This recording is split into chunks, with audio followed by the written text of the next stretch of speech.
When I think about how change takes place, sometimes it's slow and gradual, and other times it can be fast and immediate.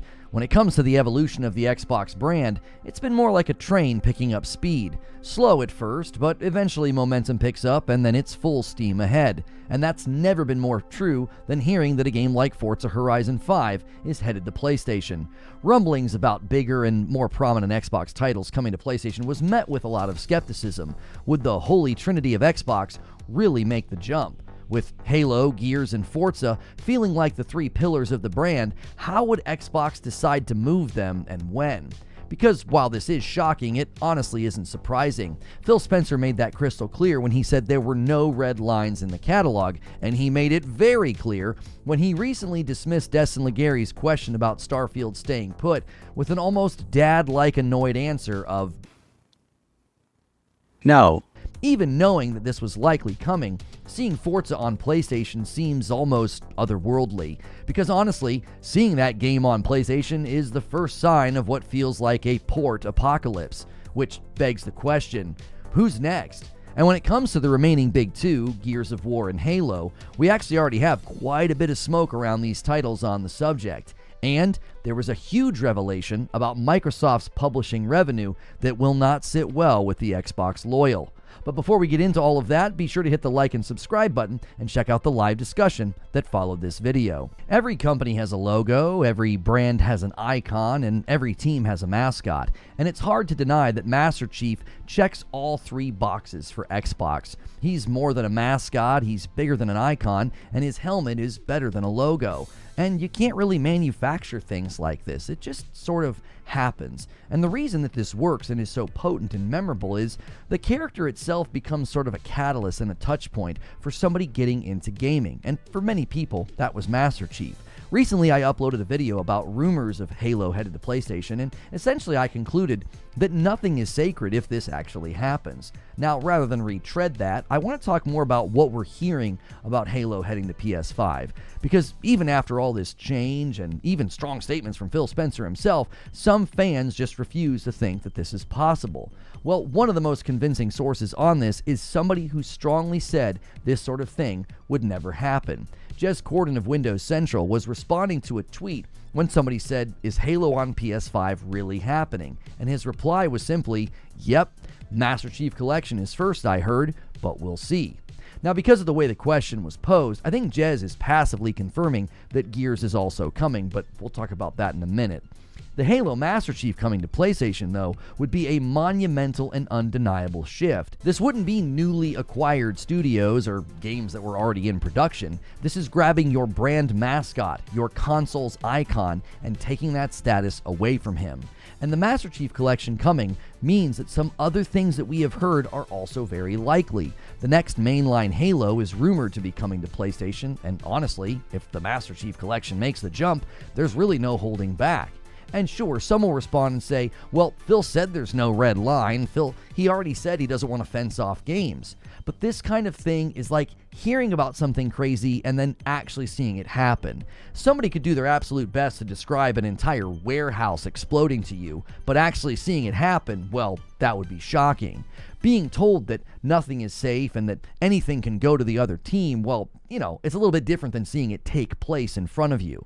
Even after all this time, after all the interviews, the podcasts, the statements, when Halo makes the jump, it will be even stranger than seeing Forza land on PlayStation.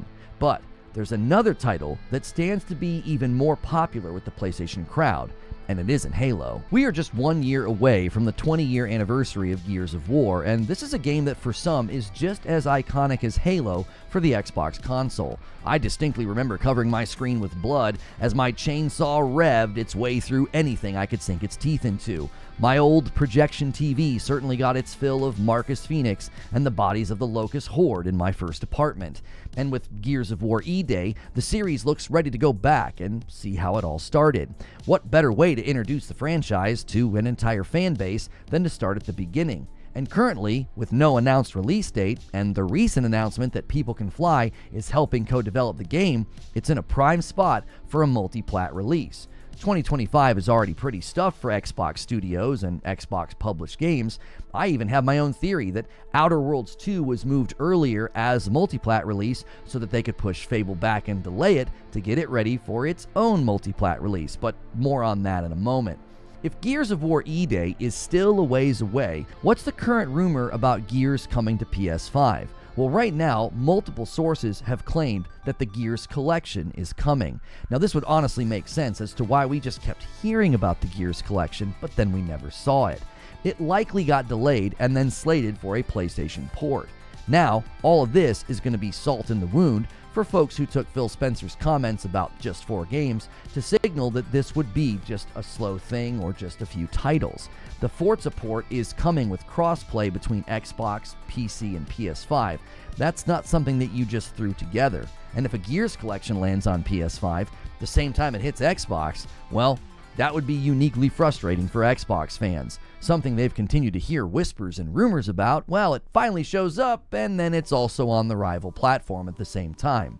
But there is one title that continues to avoid mention from insiders or the rumors. Starfield is certainly a game surrounded by differing opinions. Was it a generation-defining game with unparalleled freedom, or was it just Fallout 5 in space? Does the user score represent that the game is actually not been well received by the public, or was it just review bombed by haters who spent hundreds of hours in the game? And what about Shattered Space, one of the most worst reviewed and worst performing Bethesda DLCs in history? Is this the kind of game that you want to spend money and porting bandwidth bringing it to PlayStation? Now, I have a 2-year-old video on this channel where I simply observed the marketing language around Starfield, and it seemed to me to leave the door open of it being a timed exclusive. Now, this was met with much criticism and anger, which wasn't much different than when a year later I said that I had heard from a reliable source that Starfield was headed to PlayStation. Now, since then, the rumors and the whispers about Starfield coming to PS5, it has gone very quiet. And apart from Destin Legary asking Phil Spencer about it, it really hasn't come up. The only thing that we've heard recently is a very non-corroborated rumor about a code-altering update that's being worked on. Now, if this is true, I would assume this is related to the game coming to PS5, because in its current state, I don't see it doing that well on PlayStation. The user score on both Xbox and Steam do not give a lot of confidence or marketing strength, but a huge 2.0 Starfield moment could. And Bethesda has a good history with the PlayStation fans. So if it's coming, that's what would be necessary in my opinion. But somebody might ask, why would this happen? Why would the floodgates suddenly be opening like this with all the Xbox games? What changed? Well, there's a famous saying that really applies here, and it's follow the money. You might be wondering why all these games are going. You might even wonder why I think Fable got delayed to be multiplat and why Outer Worlds got moved back so that it could release as a multiplat. Well, the earnings reports for December are in, and it saw Microsoft crowned as the world's biggest publisher. And while I'm not really interested in the revenue charts and the percentages of growth here and there, a very telling and almost prophetic data point came out of all of this. And this pie chart really captures it visually. Seeing that the customer spending on Microsoft published games in December was overwhelmingly from PlayStation is a huge signal flare into a dark sky. It means that PlayStation is now the #1 priority for Microsoft's publishing efforts. PlayStation made up almost double that of both Xbox and PC combined, okay? That's not a good win or a good sign for Xbox loyal fans. It means, without question, that PlayStation users are now a bigger priority for Xbox publishing than you are if you're on an Xbox console. This is why the floodgates have opened. And every single game that comes to PlayStation from an Xbox studio will make this pie chart even more lopsided. Well, why? Well, because all first-party games hit Game Pass. So Doom the Dark Ages, Outer Worlds 2, and anything else in the future will continue to slant things toward PlayStation, eating up more and more of this pie chart. And this makes for a very different future than a lot of people expected. It means development for games and PS5 Pro enhancements could very likely take precedent over optimization for Xbox consoles and PC. Getting a good user score and good consumer reception on the PlayStation platform is now a top priority for Xbox-owned studios, and there's already evidence that this is happening. Black Ops 6 developers worked with Sony to create proprietary anti-lag VRR for the PS5 Pro, and every game in the Xbox Developer Direct, except for South of Midnight, is not just coming to PlayStation, but their PS5 Pro enhanced games. The shift in priority has already happened, and if you follow the money, you can see why. The sad reality for the most loyal Xbox consumer is, it's only a matter of time. Not only is nothing sacred within the temple of Xbox, nothing is safe. A future where Xbox games like Halo and Gears landing on PS5, well, that's bad enough. But a future where those games are developed in a way that gives priority to PlayStation, well, that's something else entirely. I honestly feel bad for the average Joe consumer who finds this all alarming and unexpected. Not everybody checks every YouTube channel or blog or podcast out there, and this is a surprise to them. I really wish that the Xbox-centric outlets and the content creators would have been better about not doing damage control for Xbox or misleading folks about what was actually happening, because we've reached a critical point of no return. In less than 1 year, we went from just 4 games to brand ambassador franchises making the jump, which really makes you wonder. If Phil Spencer said those things at the time with full knowledge of everything that is happening now, well, what else has he given us assurances about while having full knowledge of other future changes around the corner? Time will tell, but I'm beginning to feel like even his comments about hardware should be taken with a grain of salt.